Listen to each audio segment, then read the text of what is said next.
Why did individuals in the medieval period consume such copious amounts of alcohol? It was more than simply revelry. For them, alcohol wasn't a mere indulgence, but a vital element shaping their everyday existence in ways you might not anticipate. This all begins with something we now take for granted: potable water. In medieval times, drinking water was akin to Russian roulette. Wells, rivers, and ponds weren't just water sources. They were lethal mixtures of bacteria, human excrement, and unidentified floating objects that were best left unidentified. Medieval cities utilized their waterways as comprehensive disposal systems: sewage, garbage, and communal bathing all in one. By the 1300s, the Thames in London became so putrid that one chronicler described it as a concoction of all manner of filth, essentially medieval code for "do not ingest unless you wish to meet your maker prematurely." Disease outbreaks were the predictable consequence. Dysentery, nicknamed the bloody flux for self-evident reasons, was practically a rite of passage in the Middle Ages. Cholera ravaged towns with alarming regularity, and intestinal parasites became unwelcome, permanent house guests. A single gulp of contaminated water could render you bedridden for weeks, or worse, send you to an early grave. Medieval physicians possessed a straightforward diagnostic technique. If you drank from the town well yesterday and now find yourself in constant need of the outhouse, congratulations. You've joined the ranks of water drinkers who learned a harsh lesson. Even the nobility were not immune to water's dangers. Castle architects ingeniously positioned wells downhill from latrines, granting royalty the dubious privilege of drinking water naturally filtered through their own waste. The brewing process eliminated bacteria through boiling and fermentation. People lacked the scientific understanding, but they grasped the practical outcomes. Drink water, spend days on the privy, drink beer, remain alive. As a medieval proverb succinctly stated, water makes you sick, but wine makes you well. This wasn't mere superstition. It was an accidental stroke of genius that saved countless lives. Boiling water would have also been effective, but who had the time? Gathering firewood simply to purify water would be akin to charging your phone with a hamster wheel. Technically feasible, but wildly impractical. Beer, conversely, was pre-sterilized and ready for consumption. The alcohol content, even at a mere 1 to 3%, was sufficient to eradicate most harmful pathogens that would otherwise induce serious illness. In numerous towns, clean water was actually more expensive than weak beer. Water carriers would sell buckets from cleaner sources at premium prices, while small beer was affordable to nearly everyone.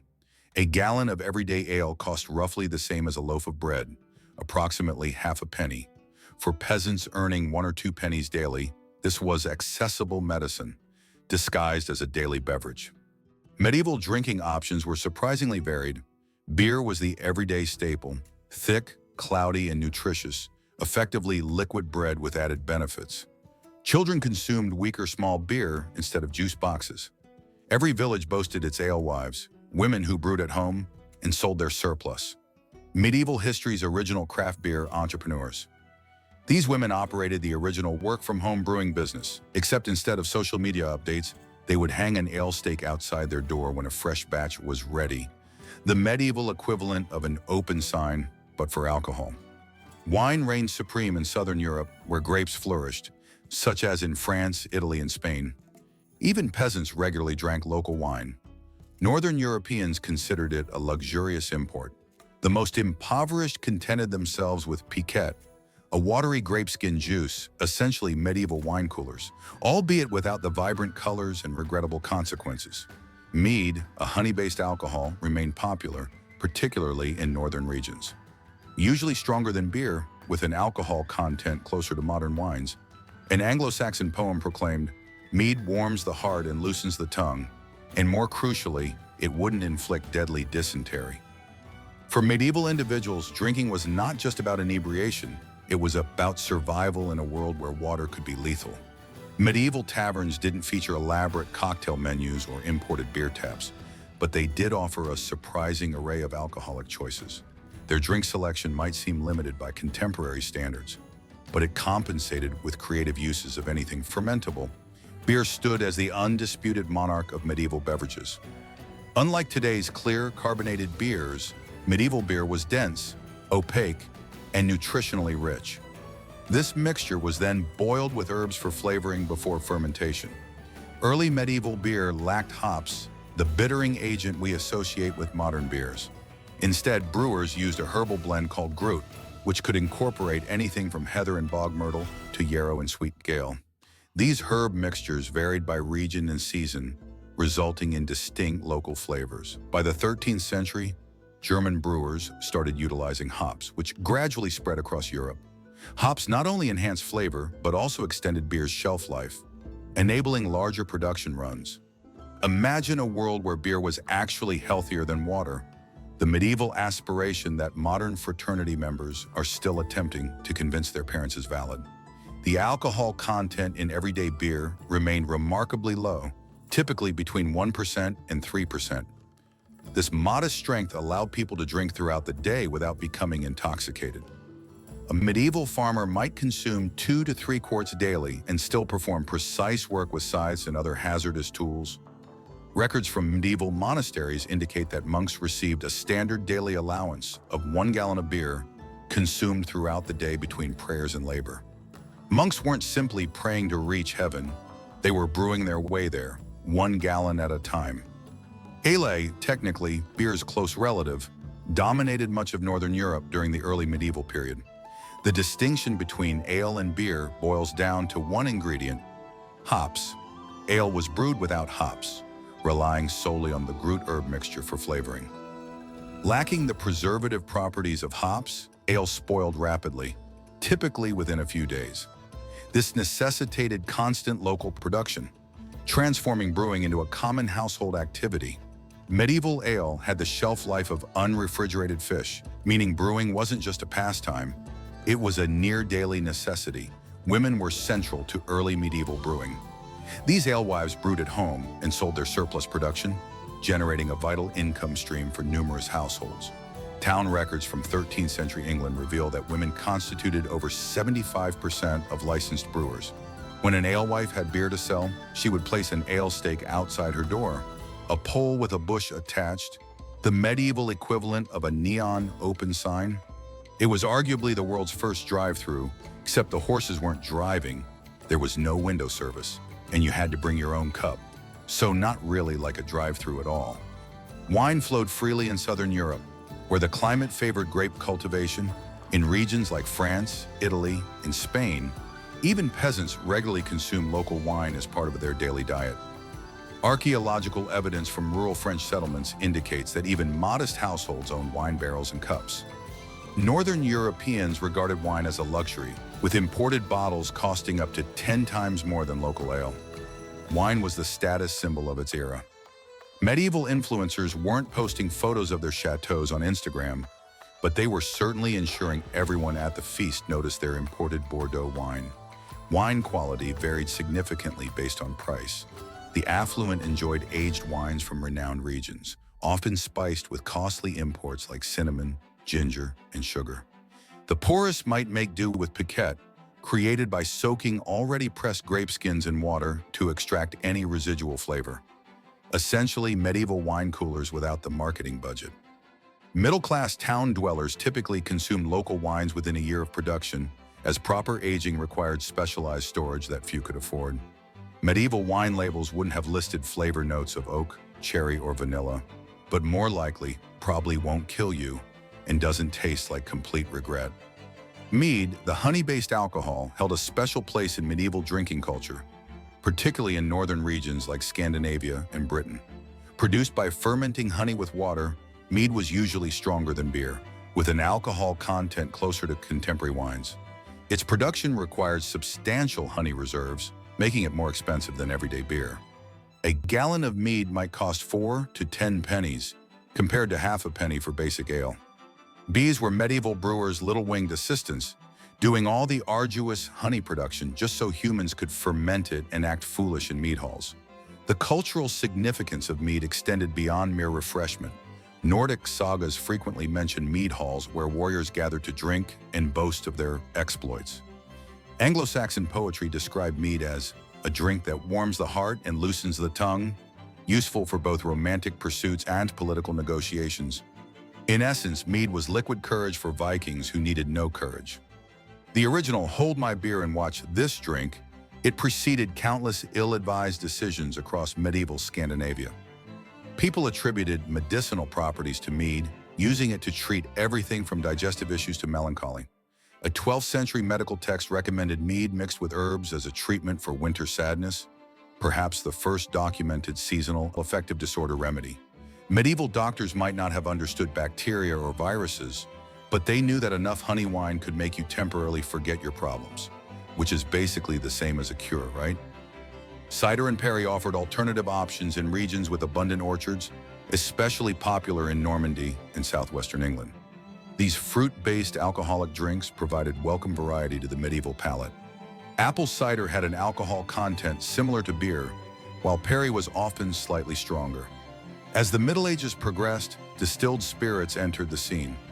Distillation technology, initially developed for perfumes and medicines, gradually adapted to alcohol production. By the 14th century, what we might recognize as whiskey appeared in Ireland and Scotland, while brandy production began in France. These early spirits weren't sipping drinks. They were fiery, rough beverages primarily used as medicines, applied both internally and externally for various ailments. Medieval whiskey made moonshine seem refined. It wasn't aged in oak barrels so much as barely contained in whatever vessel wouldn't dissolve upon contact. The medicinal use of aquavitae spread throughout Europe. Monastery infirmaries stocked distilled spirits to treat everything from wounds to digestive problems. Price differences established distinct drinking class divisions. While a gallon of basic ale cost roughly the same as a loaf of bread, a gallon of imported wine might cost 10 pennies or more, almost a week's wages for a laborer. High-end wines, especially those spiced with expensive imports like cinnamon or sweetened with honey, were exclusively for the wealthy. These price points illuminate why beer became a dietary staple. It was affordable enough for daily consumption across most social strata.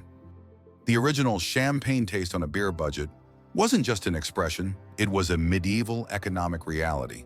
The diversity of medieval alcoholic beverages demonstrates a society that, despite its technological limitations, created remarkable variety within the constraints of available ingredients and preservation methods. For a society that couldn't master basic sanitation, they certainly mastered the art of brewing. Because these drinks became so deeply ingrained in daily life, dawn breaking over a medieval village meant the first order of business wasn't checking emails or social media, but reaching for a drink. Breakfast beer commenced the day for most medieval folks. This morning brew wasn't the potent stuff we think of today, but rather low-alcohol small beer. Monks received a morning ration of 1 pint before prayers, proving that even the most devout started their day with liquid courage. These religious men weren't secret party animals. They simply needed safe hydration before a long day of manuscript copying and contemplation. Medieval breakfast drinking wasn't considered problematic. It was as commonplace as our morning coffee, just with slightly more interesting side effects. Midday brought the main meal, and naturally more alcohol. Field workers often consumed up to 2 quarts of ale with lunch. Harvest records reveal that manor lords were required to provide extra ale to laborers during the hottest months, not as a luxury but as a necessity to prevent dehydration. The Lord of Essex complained about the excessive ale consumption of his harvest workers, who downed 8 quarts daily during peak summer work. That's 2 gallons per person, enough to incapacitate a modern drinker. But because medieval ale was weaker and consumed throughout the day with food, workers remained surprisingly functional. Dinner, served in the late afternoon, featured the heaviest drinking. Household records from medieval estates show that evening ale was often stronger than daylight varieties, sometimes reaching alcohol content closer to modern beer. A French noble's expense records listed separate categories for day ale and evening ale, with the latter costing nearly twice as much per gallon. This evening indulgence made sense. The day's work was done, and people could relax without concern for operating hazardous farm equipment afterward. Even children participated in this all-day drinking culture. Children's ale was significantly weaker, sometimes called threepenny ale, for its low strength, but still fermented enough to be safer than water. Medieval medical guides specifically recommended watered-down wine or weak ale for children over the age of 7, advice that would have child protective services called on you faster than you could say medieval parenting today. Bedtime brought one final drink, The nightcap wasn't merely a modern invention. Medieval people believed alcohol aided sleep and digestion. A popular medical text recommended a small amount of wine before bed to settle the stomach and prevent harmful vapors from ascending to the brain during sleep. The science was dubious, but the practice provided a fitting conclusion to a day that began and ended with alcohol. From sunrise ale to bedtime wine, medieval drinking wasn't just about quenching thirst. It structured the entire day. However, these drinking patterns served a purpose beyond mere scheduling. Taverns, beer halls, and alehouses weren't just places to grab a drink. They were the community centers where medieval society functioned.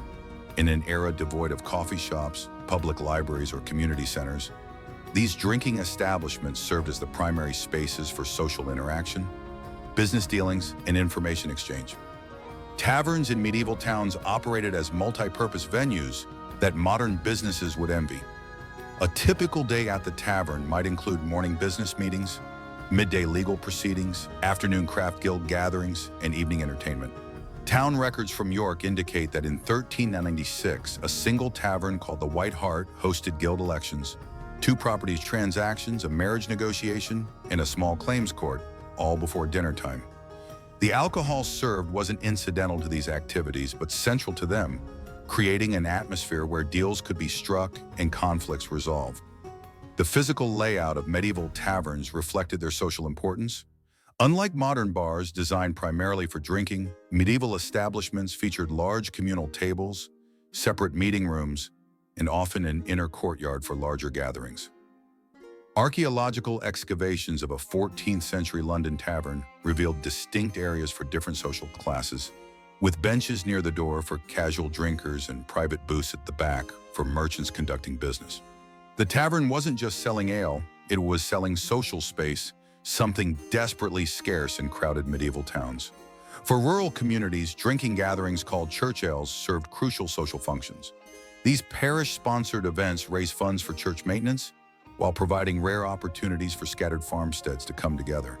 Quarterly church ales generated between 70% and 90% of the funds needed for church repairs, while simultaneously serving as the primary occasion for community-wide socialization. A 15th century church ale in Devon recorded attendance by 94% of parish adults, a participation rate that modern event planners would envy. Medieval regulations acknowledged the social importance of drinking establishments through detailed laws governing their operation. Town ordinances typically required taverns to remain open during specified hours, maintain fair pricing, and provide basic hospitality to travelers. A 1355 London ordinance mandated that alehouses must serve any peaceful customer, regardless of origin, perhaps the earliest right-to-service law in English history. The medieval legal system recognized that drinking establishments weren't luxury businesses, but essential social infrastructure. The role of the brewster or tavern keeper extended far beyond serving drinks. These figures often functioned as informal bankers, news sources, matchmakers, and conflict mediators. Tavern keepers testified about business deals struck under their roofs or resolved disputes between patrons before they escalated to legal proceedings. In smaller communities, the person who controlled the alcohol supply wielded significant social influence. Female brewers held particularly important social positions in early medieval communities. Before commercial brewing took hold, alewives produced most local alcohol and often maintained the only public spaces in small villages. Manor court records show that charges against alewives for watering down their product or using false measures were taken extremely seriously, not just as economic crimes, but as offenses against community welfare. When an alewife in 13th century Norfolk was fined the equivalent of 2 months' wages for serving weak ale, the severe penalty reflected her breach of social trust rather than mere consumer fraud. Religious institutions participated actively in drinking culture rather than opposing it. Monasteries operated some of the largest breweries in medieval Europe, producing both for internal consumption and commercial sale. The Benedictine Abbey at Burton-on-Trent brewed over 1 million gallons of ale annually by the 15th century, making it the largest beer producer in England. When monasteries brewed for commercial purposes, they weren't just generating income. They were participating in and shaping local social structures through control of alcohol production. Even religious pilgrimages incorporated drinking as a central social component. The route to the shrine of Thomas Becket at Canterbury became famous for its tavern stops. where pilgrims from different backgrounds mingled and shared stories.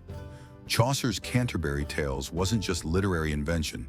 It accurately depicted how alcohol facilitated social interaction between people who would otherwise remain separated by class and profession. Pilgrim badges from Canterbury often feature drinking vessels alongside religious symbols, acknowledging the dual nature of the journey as both spiritual quest and social excursion. Urban drinking establishments served as information exchanges. In an era without mass media, news, rumors, job opportunities, and political developments spread from tavern to tavern faster than through any other network. During periods of political unrest, authorities often targeted taverns first, not because they opposed drinking, but because they feared the rapid information sharing these establishments facilitated. When peasant revolts erupted in 1381, royal officials specifically ordered taverns closed, recognizing that revolutionary ideas spread fastest where people gathered to drink. Craft guilds formalized the connection between alcohol and social organization through elaborate drinking rituals. Foreign visitors often remarked on the central role of drinking establishments in English social life. In 1496, a Venetian ambassador observed with surprise that the English conducted serious business in taverns rather than homes or official buildings. He noted that the alehouse is to the English what the piazza is to Italians, where all matters public and private are decided. This reflected a broader reality in medieval England. Drinking culture wasn't separate from important affairs, but deeply intertwined with them.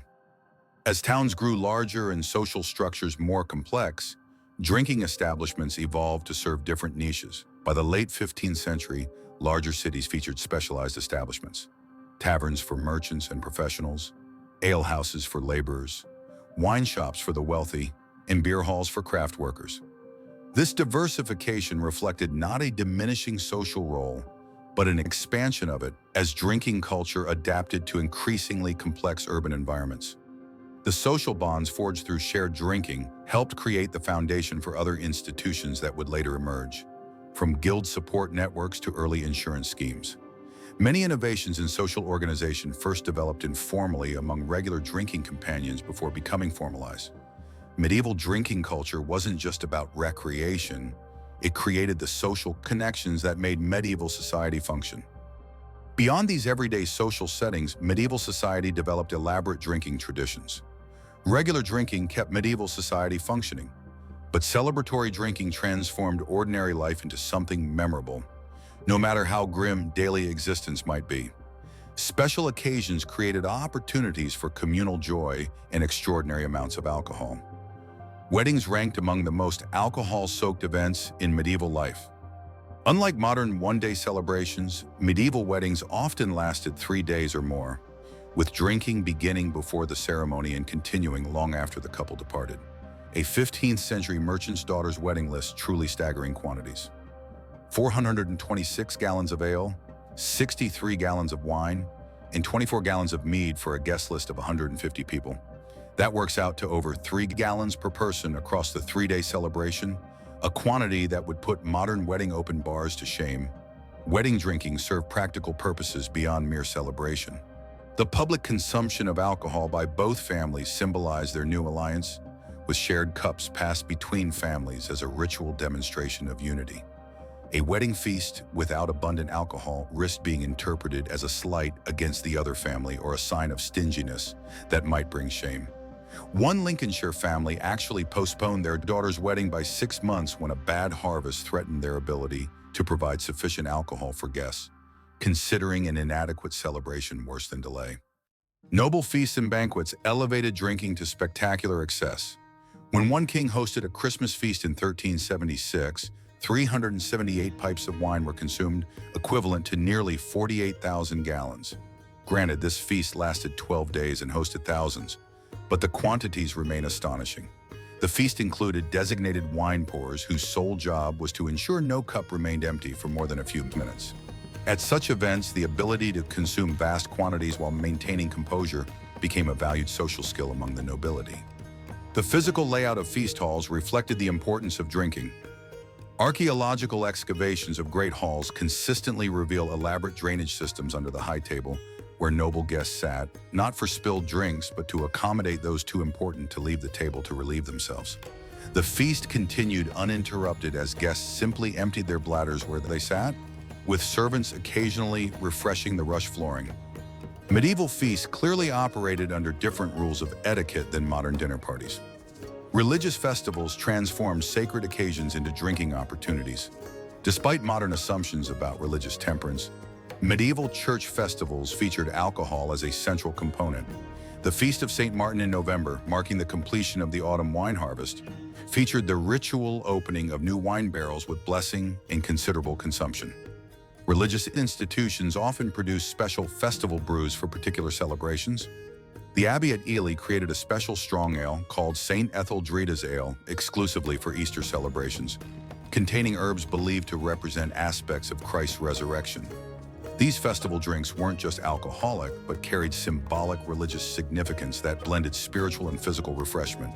The medieval mind saw no contradiction between religious devotion and enthusiastic drinking. The latter often enhanced the former. Harvest celebrations marked the year's most crucial agricultural triumph, with appropriately epic drinking. After weeks of dawn to dusk labor bringing in crops, communities celebrated with specially brewed harvest ales, using the first grains from the new harvest. Manorial records from across Europe document generous alcohol allowances during these celebrations, with even the stingiest lords providing abundant drink. Birth celebrations, particularly for noble children, featured elaborate drinking rituals. When a child was born to an aristocratic family, messengers delivered the news to allied households with a special drinking cup. Recipients were expected to drink to the health of the new child and send the messenger back with the cup refilled. One record mentions 23 such cups being sent out at a son's birth, with detailed accounting of which recipients sent return cups with especially fine wine or mead. These birth announcement drinks created bonds between families that might later translate into political alliances.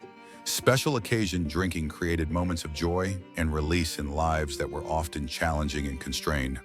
The memories of these celebrations sustained communities through difficult times, giving people something to anticipate and later recall with pleasure. Beyond mere intoxication, these drinking traditions crafted shared experiences that defined what it meant to belong to a particular community in medieval times. These festive gatherings weren't just about passive consumption, it's about having fun. Medieval folks didn't just drink, they turned drinking into entertainment through games that would make modern partiers both impressed and terrified. These were not just straightforward drinking games, but rather intricate social ceremonies that intertwined capabilities, social rank, and the common enjoyment derived from seeing companions make spectacles of themselves. Among the most favored and potentially risky games was stone throwing. Participants took their turns in raising a weighty stone while simultaneously holding a filled cup in their other hand. Should you spill your drink or prove unable to lift the stone, you would be subjected to a drinking penalty. The ingenuity resided in its self-perpetuating challenge. Each penalty made the subsequent round even more demanding. Numerous injuries arose from dropped stones, notably an incident in 1367 where a player inadvertently dropped the stone on the foot of the local best friend, resulting in both a financial penalty and supplementary penalty drinks. The title of King of the Table was bestowed upon the individual who displayed the greatest capacity for drink, granting them temporary authority over the festivities. This mock coronation empowered the victor to assign drinks and tasks to other participants. A guild celebration account details a weaver being crowned king and promptly commanding all present to drink using their left hands while reciting the names of saints. The game cleverly inverted typical social hierarchies, affording commoners a fleeting experience of command. Drink and Dare acted as a medieval equivalent of Truth or Dare, with participants choosing between responding to questions or undertaking awkward tasks, or else facing substantial drinking penalties for refusal. One such instance involved a merchant dared to kiss the tavern keeper's pig while wearing his finest hat. His inebriated attempt culminated in a ruined hat, an irate pig, and a tavern brawl necessitating intervention from the town guards. Cross the River assessed coordination with damp repercussions. Players would traverse narrow planks positioned across benches, which became progressively harder to navigate as drinking progressed. Those who tumbled off faced both extra drinks and the humiliation of being drenched in whatever liquid filled the basins below. A monastery chronicle surprisingly mentions monks engaging in immersion utilizing prayer books as balance weights. Mumble the Peg merged drinking with knife-throwing prowess. Players would embed knives into the table whilst uttering increasingly complex phrases. One town prohibited the game in 1422 following 3 severe injuries occurring within a single evening, noting that the combination of ale and sharp implements inevitably leads to bloodshed and complaints. These games were not merely mindless routes to inebriation, but fulfilled significant social roles. They tested valuable medieval skills like strength, memory, and coordination, while fostering shared experiences that transcended social divisions. These games may have vanished, but the human inclination to combine drinking with competitive socializing persists uninterrupted to the present day. Yet despite all the merriment and games, medieval drinking was not devoid of its darker aspect. All that medieval mirth predictably led to considerable problems. The morning following a feast or festival frequently brought consequences ranging from simple hangovers to enduring social damage. Medieval society established sophisticated systems to manage alcohol's negative effects while preserving its benefits, forging a complex relationship with drinking that balanced enjoyment against harm. Many implemented a curfew bell system, after which taverns were required to cease serving alcohol. Oxford's renowned Carfax bell rang at 9 p.m. in winter and 10 p.m. in summer, signaling drinking establishments to close. Anyone discovered drinking after hours faced fines, while tavern keepers who continued serving risked losing their licenses. These measures were not primarily moralistic judgments, but practical responses to the public safety concerns alcohol generated. Public intoxication presented a significant challenge for medieval towns, often leading to accidents and fatalities. In Norwich, the need arose for special night watchmen during the 12 days of Christmas to assist those too intoxicated to navigate safely, preventing them from falling into ditches or fires. Such incidents were not uncommon. One English town documented 17 cases of drunken drownings over 5 years as inebriated residents attempted to cross streams or rivers on their way home from taverns. Some cities created dedicated drunk tanks centuries before the modern term existed. London's Poultry Compter served as an overnight holding facility where intoxicated troublemakers would sober up before facing magistrates the following morning. Records indicate that during major festivals, these facilities reached full capacity, sometimes holding over 60 individuals in spaces designed for 20. The city employed wardens specifically to patrol streets in search of dangerously intoxicated revelers and bring them to these facilities, medieval forerunners of modern public intoxication laws. Although the medical term did not yet exist, medieval society recognized the issue of alcoholism, employing terms like sick or wine mad for those unable to control their consumption.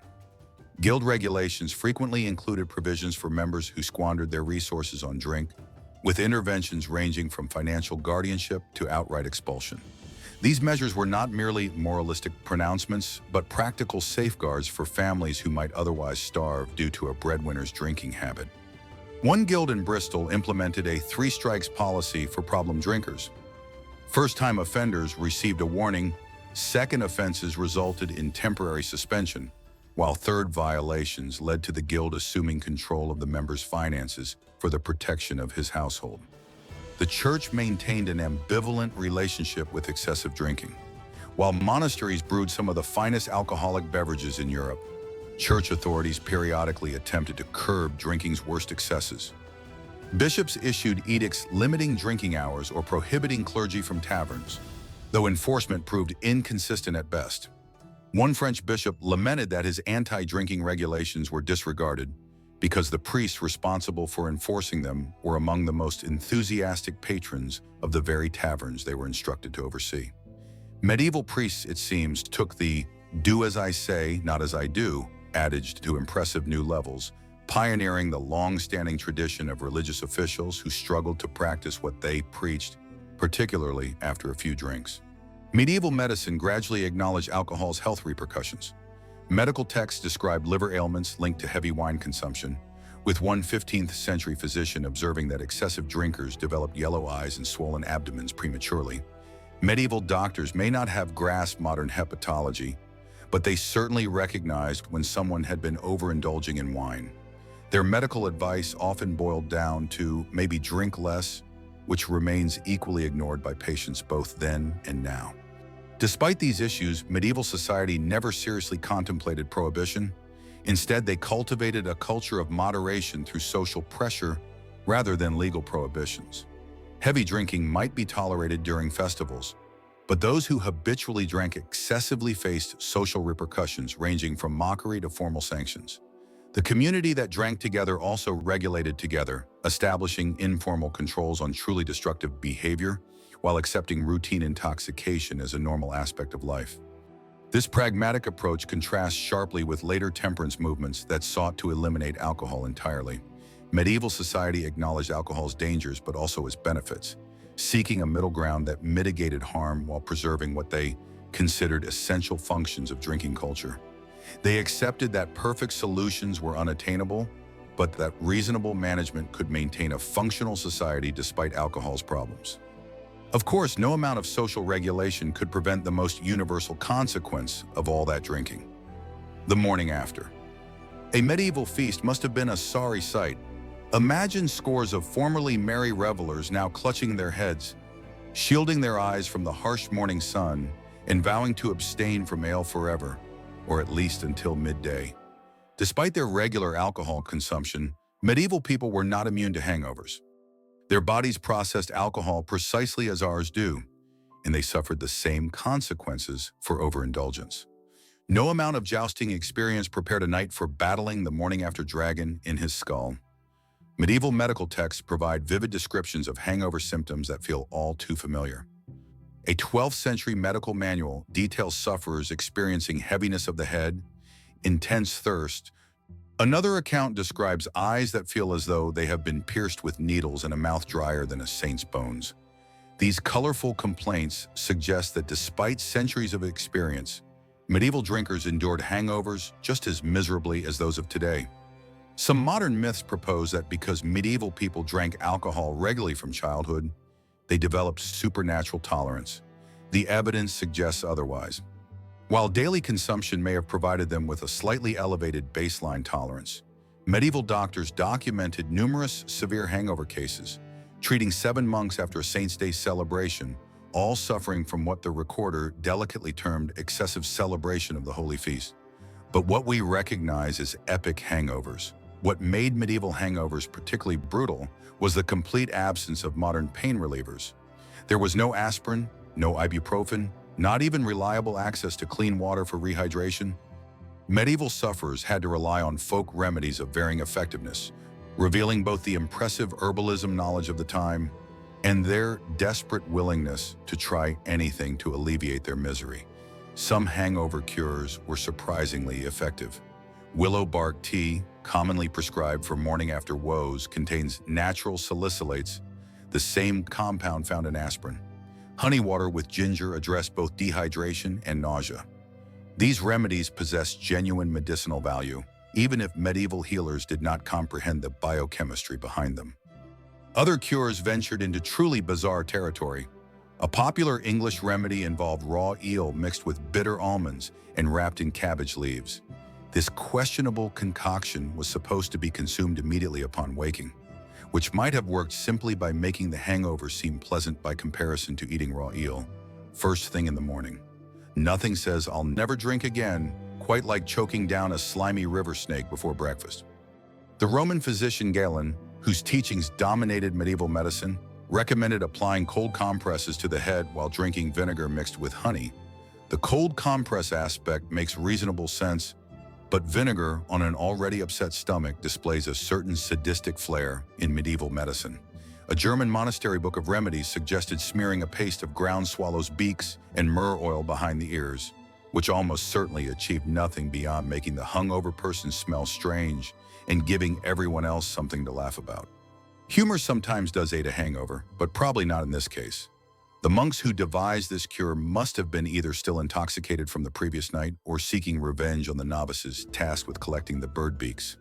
One widely practiced remedy from French court circles involved rubbing a hard-boiled egg yolk on the forehead while reciting a specific prayer to Saint Bibiana, the patron saint of hangovers. Yes, there genuinely was one.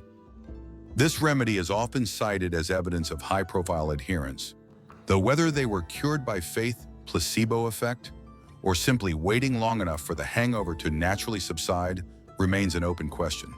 The hair of the dog remedy, drinking more alcohol to ease a hangover, was already in use by the 13th century. A medical text from Oxford advised a morning cure of a small draught of the same wine that caused the suffering, mixed with raw egg and honey. While medieval drinkers did not understand the science behind it, modern medicine explains why it works temporarily by maintaining elevated blood alcohol levels. It postpones the worst symptoms, of course, but this only delayed the inevitable crash, something medieval drinkers likely learned the hard way. Widespread hangovers actually impacted medieval productivity enough to warrant official attention. Following major feast days, many towns and manors operated a gentle day schedule with reduced work expectations and later start times. The day after the harvest feast was designated for light duties only, as the workers will be of tender constitution following their celebrations. This practical accommodation suggests widespread recognition that mass hangovers were simply an anticipated part of community life after major festivities. Medieval literature frequently employed hangovers for comedic effect, particularly in tales of monks or clerics who preached temperance but failed to practice it themselves. A 13th century poem recounts a monk who spoke vehemently against the devil's brew at matins, but vespers sought it like a dying man seeks salvation. The universal experience of hangover misery forged another bond across the centuries, demonstrating that while drinking cultures may evolve, the human body's objection to alcohol excess remains stubbornly consistent. As brewing techniques improved and new beverages appeared on the scene, medieval drinking culture gradually transformed. Medieval drinking habits did not remain static throughout the thousand-year span historians term the Middle Ages. What began as a simple necessity for survival gradually evolved into a complex cultural system, and by the end of the period, entirely novel beverages began to challenge alcohol's dominance in daily life. Early medieval drinking centered almost exclusively on locally produced ale and beer, with wine reserved for the elite or regions where grapes grew readily. Production remained small-scale, with most communities relying on local brewers making small batches that spoiled quickly. Without standardized measurements or quality controls, early medieval drinkers engaged in a perpetual guessing game with their beverages. One day's ale might be watery and weak, while the next batch could pack an unexpected punch, leaving the village collectively incapacitated. Medieval ale tasting notes would have been less about hints of oak and cherry and more about probably won't cause immediate blindness. The introduction of hops revolutionized brewing practices by the 13th century. These bitter flowers provided both flavor and preservative qualities that dramatically extended beer's shelf life. Pre-hop ale lasted roughly 3 to 5 days before souring, whereas hopped beer remained drinkable for 2 to 3 months. This preservation breakthrough enabled larger production facilities and wider distribution networks, gradually shifting brewing from household kitchens to dedicated commercial establishments. Brewing guilds arose as beer production became more commercial, establishing quality standards and training requirements. Bremen's Brewing Guild, established in 1289, mandated a 3-year apprenticeship before someone could legally brew independently. Guild records show they conducted regular taste tests of members' products, penalizing those who produced substandard beer. One unfortunate brewer was fined the equivalent of 2 months' wages for beer, described as tasting of old shoes and making the tongue shrivel. Perhaps the earliest recorded beer review, and definitely not a favorable one. Wine culture underwent significant refinement during the later Middle Ages. Early medieval wine was typically consumed young, often within months of production. By the 15th century, aging practices became more sophisticated, with wealthy consumers specifically seeking older vintages. A ducal cellar inventory from 1487 proudly lists wines from 14 different years, with the oldest dating back 23 years, considered an extraordinary age for wine at that time. Distilled spirits gained popularity toward the end of the medieval period. Originally produced as medicinal compounds in monastery apothecaries, strong alcohol gradually escaped its medicinal confines to become recreational drinks in their own right. Early whiskey production in Scotland and Ireland began around the 15th century, with the first documented whiskey distillery license issued in 1494. The recipient, a monk named Brother John Core, received permission to produce 8 bowls of malt for whiskey, enough to make approximately 1,200 bottles by modern measures. The most revolutionary change stemmed not from alcohol improvements, but from the arrival of new non-alcoholic competitors. Coffee reached Europe in the late medieval period, with the first European coffee house opening in Venice around 1647. These caffeinated drinks offered the novel experience of stimulation rather than sedation, creating entirely new social rituals built around alertness instead of relaxation. These new beverages gradually challenged alcohol's monopoly on safe hydration. Coffee and tea both required boiled water, making them naturally safer than untreated water without necessitating fermentation. As one less 17th century writer observed, coffee and tea shops now attract those who previously spent mornings in alehouses, with the notable difference that men leave with sharpened wits rather than dulled senses. This shift marked the beginning of the end for medieval-style all-day drinking culture. For the first time in history, people actually had to devise excuses for their behavior, rather than simply attributing it to the ale. Many medieval drinking traditions persisted well beyond the Middle Ages, leaving fingerprints on modern drinking culture that remain visible today. From pub games to beer festivals, these ancient customs have journeyed through time to shape how we socialize, celebrate, and yes, still occasionally wake up regretting our choices from the night before.